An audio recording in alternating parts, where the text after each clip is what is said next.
ஸ்ரீ குருப்யோன் நமஹா. அறிவோம். சுந்தர கணபதி துணை, சுக பிரம்ம மகரிஷி துணை. ஆன்மீக செல்வர்களே, கிரிக்கெட் நேயர்களே, நீண்ட இடைவேளைக்கு பிறகு உங்களை எல்லாம் சந்திப்பது மிக்க மகிழ்ச்சி. ஒரு சிறப்பான நாளாக, ஒரு சிறப்பான தொடக்கமாக இன்றைய தினம் இந்தியா மற்றும் இங்கிலாந்து அணிகள் மோதும் 20 ஓவர் கிரிக்கெட் போட்டி கொல்கத்தாவில் நடைபெற இருக்கின்றது. இந்த போட்டியில் வெற்றி பெறுவது யார் மற்றும் அதிக ரன்களை விளாசக்கூடியவர்கள் யார் என்பதை நாம் தெரிந்து கொள்வோம்.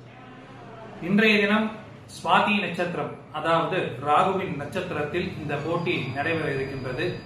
ஒரு அற்புதம் நிறைந்த போட்டியாக இந்த போட்டி இருக்கும். இன்றைய தினம் முதலாவதாக இங்கிலாந்து அணி பேட்டிங் செய்தார்கள் என்றால் சிறப்பாக விளையாடக்கூடிய நபர்கள் டக்கட், பிலிப் சால்ட்,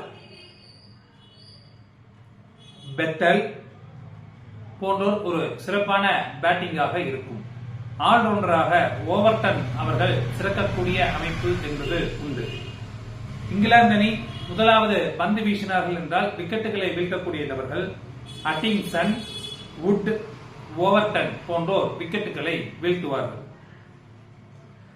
இங்கிலாந்து அணி முதலாவது பேட்டிங் செய்யும் பொழுது நீங்க கேப்டன் மற்றும் வைஸ் கேப்டனாக டக்கட் அல்லது பெத்தலை தேர்ந்தெடுத்துக் கொள்ளலாம். இங்கிலாந்து அணி இரண்டாவது பேட்டிங் செய்தார்கள் என்றால் சிறப்பாக விளையாடக்கூடிய நபர்கள் டக்கட், ஜாஸ் பட்லர், பெத்தல் போன்றோர் ஒரு சிறப்பான பேட்டிங்காக இருக்கும். இங்கிலாந்து அணி ஆல்ரவுண்டராக ஓவர்டன் அவர்களை தேர்ந்தெடுத்துக் கொள்ளலாம். இங்கிலாந்து அணி இரண்டாவது பந்து வீசினார்கள் என்றால் சிறப்பாக பந்து வீசக்கூடிய நபர்கள் அட்டிங்சன், அடில் ரஷீத் போன்றோர் விக்கெட்டுகளை வீழ்த்துவார்கள். இங்கிலாந்து அணி இரண்டாவது பேட்டிங் செய்யும் பொழுது கேப்டன் மற்றும் வைஸ் கேப்டனாக டக்கட் அவர்களை தேர்ந்தெடுத்துக் கொள்ளலாம். இங்கிலாந்து அணி இரண்டாவது பந்து வீசும் பொழுது வைஸ் கேப்டனாக அல்லது கேப்டனாக அட்டிங்கன்ஸ் அவர்களை தேர்ந்தெடுத்துக் கொள்ளலாம். இந்திய அணி முதலாவது பேட்டிங் செய்தார்கள் என்றால் சிறப்பாக விளையாடக்கூடிய நபர்கள் சஞ்சு சாம்சன், சூரியகுமார் யாதவ், ஹர்திக் பாண்டியா, அக்ஷத் பட்டேல் போன்றோர் ஒரு சிறப்பான ஆட்டமாக இருக்கும். இதில் கேப்டன் மற்றும் வைஸ் கேப்டனாக சூரியகுமார் யாதவ் அல்லது அக்ஷத் பட்டேலை தேர்ந்தெடுத்துக் கொள்ளலாம்.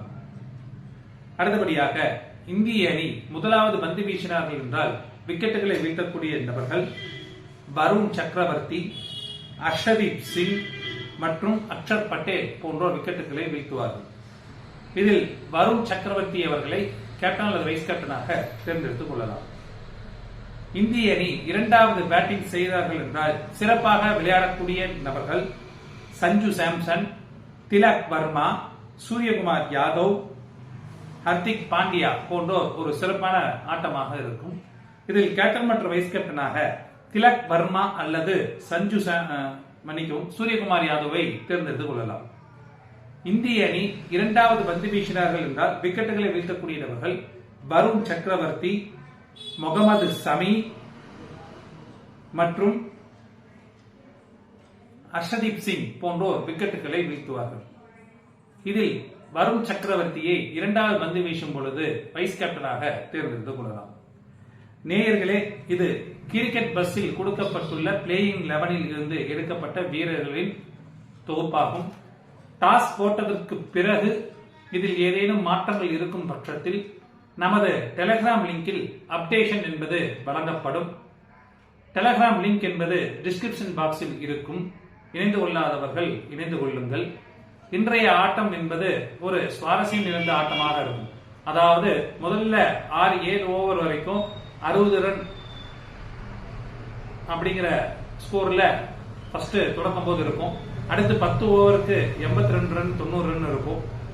அடுத்து 20 ஓவர் முடிவுல ஃபர்ஸ்ட் விளையாடக்கூடிய நபர்கள், அதாவது எந்த அணி ஃபர்ஸ்ட் விளையாண்டாலும் 169 இருந்து 175க்குள்ள ஒரு டார்கெட் பிக்ஸ் பண்ணக்கூடியதாக இன்றைய ஆட்டம் இருக்கும்.